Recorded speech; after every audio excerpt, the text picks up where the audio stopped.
I was so surprised that I got recognized for some national award because you know, my profession is not really a big profession, you know, but I realized I began to learn it's all in the serving. See, people watch you serve, and they see how you serve, and you never know who's watching you. And the most important thing is he's watching us. That's right. And he's the one that gives us the promotion no matter where we go in life, and he sees us watching our little sheep. But little do we know, around the corner from the sheep, is we have great things ahead of us and greatness. And I really just want to encourage everybody to just wherever you are in life, just continue to serve.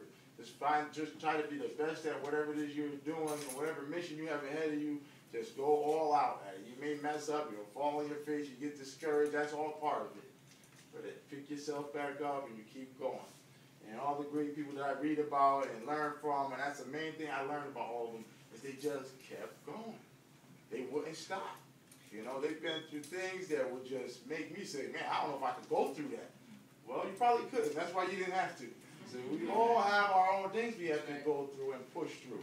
And some of it's embarrassing, some of it's shameful, some of it, you know, we don't want many people to know, but I'll tell you something. I've learned that as you live, whatever you went through comes out. It's going to be used later. It's like a tool. You're going to run into somebody that's going through the same thing you survived. Right. And they need someone to tell them, you can make it. That's right. I'm evidence. I'm proof of that. And that's the thing nowadays. People don't want to share their mess ups and stuff. And we got people dying. We got kids all around us just dying because they don't realize that we went through some of the same things you went through, but we kept going. And you can keep going. And one thing I just want to kind of talk about too real quick is a friend, a guy that I played a little basketball with when I was up at Hudson Valley Community College, and they used to call him Weasel. Yeah, you know, he's a point guard. He played ball. He's a good ball player. But I remember one day Weasel pulled up. He had a car. He pulled up his trunk, and he said, "Man," he pulled out some big, long, nasty-looking sneakers, and he said, "These is Patrick Ewing sneakers. I'll sell them to you for." And I was a big Patrick Ewing fan. But I was like, with a name like Weasel, I don't trust the guy anyway. So I was like, yeah, right. You probably took him on the telephone pole and you try to sell him to me. But I ain't stupid. I'm not in New York like you, but I'll pick up on some of this stuff. But he was trying to sell, and I was laughing. He said he was a ball boy for the Knicks. And I said, yeah, right. Tell me something else, you know. And long story short, I went to a Knicks exhibition game in Syracuse when I was going to school out in Utica, and guess what I seen out there passing the ball to all the professionals and folding the towels up? It's Weasel.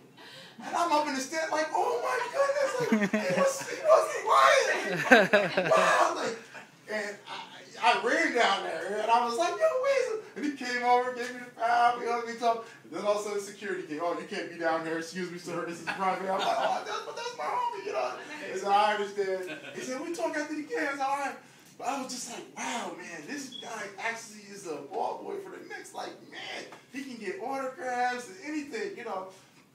And someone told me he was on a TV special of how he's such a good servant to the Knicks, to the players, on the court and off the court. He took care of these guys. He's trustworthy. And they trusted him with anything. And I found out some of the guys like Allen Houston or whoever, some of these guys were letting him watch at their mansion while they're away. You know, feed my dogs, keep the pool clean, you know, take my cars out, make sure they're running right. You know, giving them basically like it's his. I said, man, how do you get a gig like that? You know, where do you sign up? But you know what I learned? It's all in the serving. You start out with something, and people see how diligent and trustworthy you are, faithful with that little thing. I say, hey, man, good with that towel. Here's my keys, man. Keep my car for the weekend. Just keep it clean and whatever, you know. And then they said, here's my house. You know, I'm going away to Hawaii for 2 weeks. It's yours. And I'm like, wow. But you know, the thing is, most people can't say that to people. Because they know they get the key, yeah, we're going to see your car again. Your house, everything's going to be turned upside down. People sleeping, hungover. What in the world going on, Miles? Because they can't trust you. Because you're not faithful.